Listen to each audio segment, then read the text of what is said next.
नमस्कार दोस्तों, कैसे हैं आप लोग। उम्मीद करता हूं कि आप सब ठीक होंगे।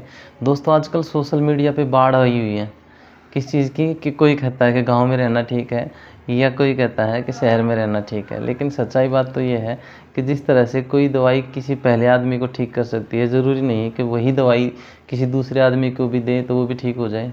ठीक उसी तरीके से किसी एक चीज़ का समाधान वो सबके लिए सेम नहीं हो सकता। जो समाधान हमने किसी एक व्यक्ति को दिया वो सबके लिए सेम नहीं हो सकता। सबकी कंडीशन अलग होती हैं।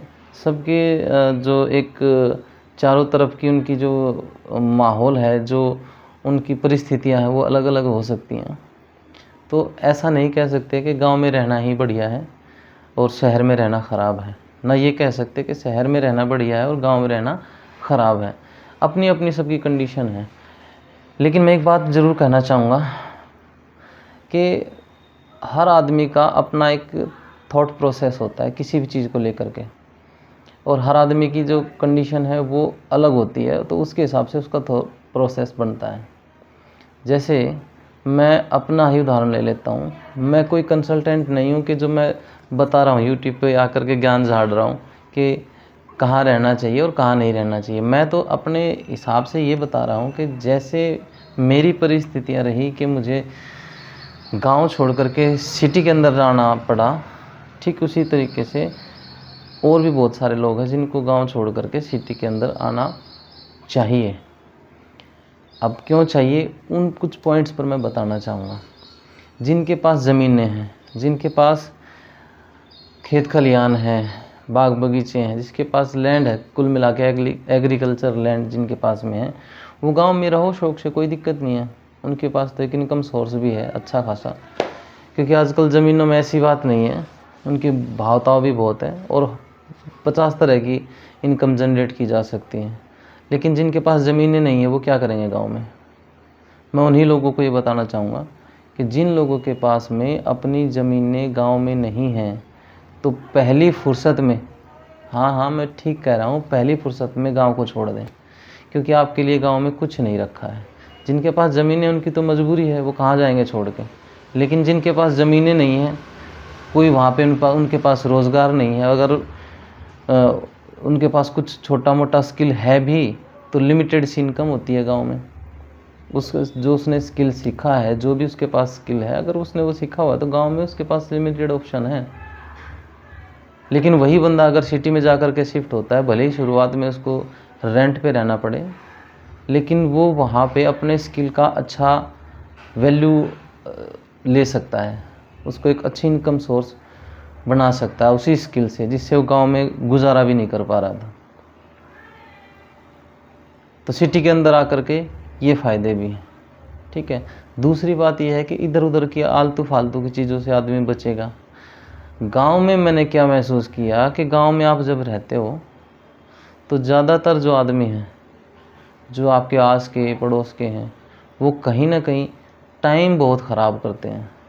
वो लोग बिल्कुल खाली हैं, उनके पास कुछ काम नहीं है, फुर्सत में है, राजा की तरह ज़िंदगी बिता रहे हैं। लेकिन भाई, जो राजा की तरह ज़िंदगी बिता रहे हैं उनके पास तो ठीक है, अलग अलग तरह के उनके पास सोर्सेज हैं, उनको कुछ कमाने की ज़रूरत नहीं है, ना तो कुछ आगे बढ़ने के बारे में सोचते और ना इतना रिस्क लेना चाहते, तो उनके पास टाइम ही टाइम है। लेकिन तुम किस लिए गांव में पड़े हो भाई। मैं उनसे पूछना चाह रहा हूँ, जिनके पास ज़मीनें नहीं हैं वो गांव में रह के क्या कर रहे हैं। बस जैसे तैसे दिन काट रहे हैं, अपने बच्चों को ना तो अच्छी एजुकेशन दे पा रहे हैं, ना अच्छी इनकम कर पा रहे हैं। और अगर आप सिटी में आओगे तो आप अपना अच्छी इनकम कर सकते हो। आज आप अकेले कमा रहे हो, सिटी के अंदर आओगे तो आपकी मिसेज को भी कुछ काम मिल सकता है, वो कोई अपना छोटा मोटा अपना कोई बुटीक खोल सकती हैं, या कोई ब्यूटी पार्लर का काम कर सकती हैं, या कोई और कोर्स कर सकती हैं। किसी भी तरीके का सिटी के अंदर सब कुछ है। आप अपने बच्चों को अच्छी एजुकेशन दे सकते हो, आपके बच्चे पढ़ाई में आगे निकल सकते हैं। अब आप कहोगे कि नहीं जी, मेरा बच्चा तो पढ़ाई में इतना अव्वल नहीं है, तो ज़रूरी नहीं है अगर वो पढ़ाई में आगे निकले, हो सकता है वहाँ का माहौल उसको रोक रहा हो। क्योंकि बच्चा होता है ना कि जब वो गांव में रहता है, जब अपने आस पड़ोस में देखता है कि भाई वो भी नहीं पढ़ रहा, वो भी खेल रहा है, तो मैं भी खेल लूँगा। लेकिन अगर वो सिटी में आएगा, वहाँ पे आके रहेगा, देखेगा कि अपने चारों तरफ बच्चे तो खेलने के टाइम पे खेलते भी, लेकिन वो पढ़ाई भी करते हैं।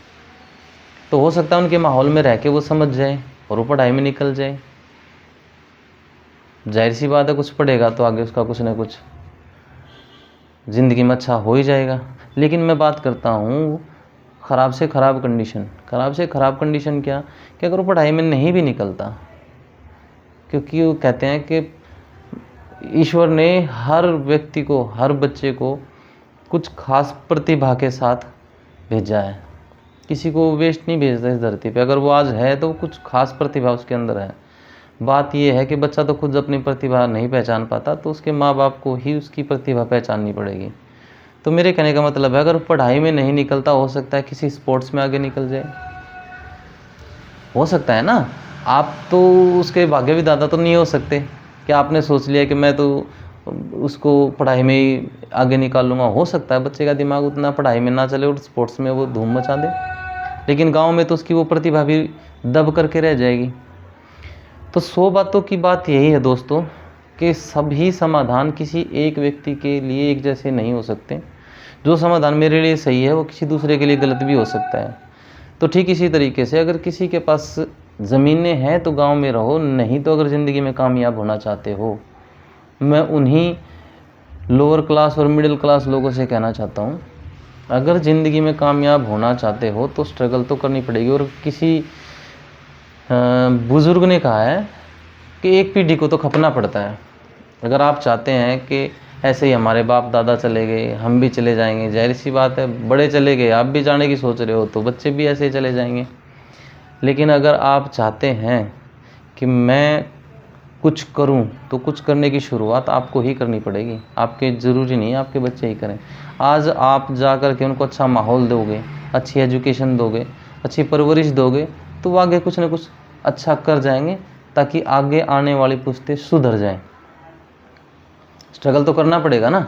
आज आप जो सिटी में जो बहुत सारे लोग पता नहीं कहाँ कहाँ से प्रदेश से आकर के रह रहे हैं, देखा होगा, कोई यूपी से, कोई बिहार से, कोई बंगाल से, कोई उड़ीसा से, कोई अलग अलग स्टेट से आकर के लोग रह रहे हैं सिटी में।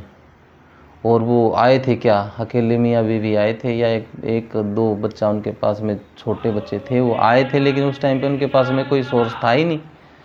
लेकिन आज उन लोगों ने आकर के मेहनत मजदूरी कर करके कुछ न कुछ अपना एक अच्छा सोर्स बना लिया है। कुछ न कुछ उन्होंने अपना एक स्टैंड बना लिया, अपने बच्चों को अच्छी परवरिश दी। भले उन्होंने जैसे तैसे कर करके अपना किराए पे कमरे ले करके गुजारा किया, लेकिन आज उनके पास में अच्छे सोर्स हैं, आज उनका अच्छा काम धाम है। और बहुत से लोगों ने तो अपने मकान भी बना लिए हैं। आज उनके जो बच्चे हैं, उन्होंने तो अपना टाइम जैसे तैसे निकाल दिया जब वो वहाँ से आए थे, लेकिन आज उनके जो बच्चे हैं अच्छी अच्छी पोस्टों पे हैं, या कोई बिजनेस कर रहे हैं तो उसमें बहुत अच्छा कर रहे हैं। लेकिन बात यह है ना कि वो लोग वहाँ से निकल करके आ गए आज से 10, 15, 20, 25, 30 साल पहले। बात यह है कि हम लोग क्या कर रहे हैं। हम लोग सोचते हैं कि नहीं यार, वो गांव में वो भी रह रहा है, मैं भी रह रहा हूँ, चलो ठीक है। कभी ताश खेल ली, कभी उनके साथ खड़े होकर बीड़ी पी ली, कभी हुक्का पी लिया, कभी इधर कभी उधर। तो ऐसे ही ये टाइम निकल जाना है।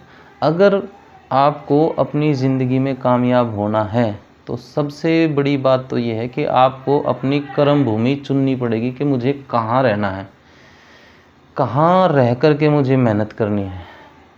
मैंने ये गलतियाँ की हैं, मैं उस एक्सपीरियंस से ही बोल रहा हूँ।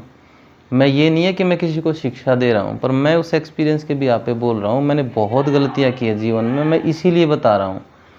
कभी मैं गांव में गया, कभी शहर में आया, फिर गांव में गया, फिर शहर में आया, लेकिन मैंने ये गलतियाँ कर करके ये चीज़ सीखी है दोस्तों। बस मैं यही बताना चाह रहा हूँ कि जो भी मेरे भाई बंधु ये सोच रहे हैं कि मैं यहीं रह लूँ या सिटी में जाऊँ या ना जाऊँ, अगर तो आपके पास ज़मीनें हैं तो आप बेशक गांव में रहो, कोई दिक्कत नहीं है। लेकिन अगर आपके पास में ज़मीनें नहीं हैं तो मैं कहता हूँ पहली फुर्सत में अपने गांव को छोड़ दो। ऐसा नहीं कह रहा हूँ कि वहाँ कभी मत जाओ, वहाँ जाओ, उनसे प्यार करो, अपने दोस्तों से, रिश्तेदारों से, जो भी आपके जानने पहचानने वाले, जो आपके शुभ चिंतक हैं। और गांव में सब के सब शुभ चिंतक भी नहीं होते, ये भी एक अलग टॉपिक है, किसी दिन उसमें बात करेंगे। लेकिन मैं कहना चाह रहा हूँ कि अगर आपके खेत है तो रहो, नहीं तो सिटी के अंदर आओ, कोई अपना छोटा मोटा काम धाम शुरू करो, कोई प्राइवेट जॉब करो, कुछ भी करो, अपने बच्चों को अच्छी एजुकेशन के लिए प्रोत्साहित करो, ठीक है। और ज़रूर ज़रूर ज़रूर 2 साल में, 5 साल में, 10 साल में कुछ ना कुछ ज़रूर अच्छा होगा।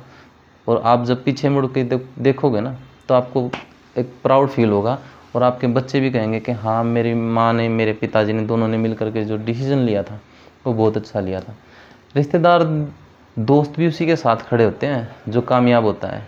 नहीं तो आपस में हमने देखा है कि गांव में रह करके आपस में एक दूसरे से दुश्मनी बनती है और कुछ नहीं है। क्यों पड़े हो उन लोगों के बीच में? बताओ क्यों पड़े हो?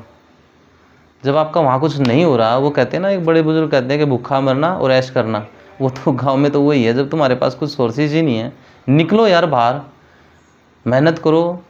परेशान होगे, टेंशन में आओगे, स्ट्रगल करोगे, लेकिन जमे रहो। अपना कुछ ना कुछ, ये काम नहीं तो वो काम, वो काम नहीं तो वो काम, कुछ ना कुछ करके अपने बच्चों को स्टैंड कर जाओगे। आगे आने वाली नस्लें सुधर जाएंगी। और नहीं तो भाई ऐसे ही रहना है अपना, वही जो भी मैंने बताया था, भूखा मरना और ऐश करना। मैं कोई कंसल्टेंट नहीं हूँ, मेरे साथ जो हुआ मैं वो बता रहा हूँ, मैंने जो गलतियाँ की है, ठीक है। तो शहर में आओ, कोई भी शहर, आपका नज़दीकी शहर, कोई कस्बा, उसको पकड़ लो और वहाँ पे रहो जहाँ आपके पास में रोज़गार के साधन बेहतर हैं, जहाँ पे आपके बच्चों की एजुकेशन के साधन बेहतर हैं, जहाँ पे आप खुद भी कमा सकते हो, आपकी वाइफ भी कमा सकती है, ठीक है। तो ऐसा कोई अपना शहर पकड़ लो और वहाँ पे मेहनत करो। छोटी सी बात मैंने अपनी रखी है, शायद आप लोगों को समझ में आई हो, मेरी बात के मर्म को अगर आप समझे हो सकता है किसी को पसंद आई होगी, किसी को नहीं भी पसंद आई हो, लेकिन मैंने ये छोटी सी बात आपके सामने रखी है। धन्यवाद, नमस्कार, मिलते हैं अगली बार किसी ऐसे ही टॉपिक पे। नमस्कार।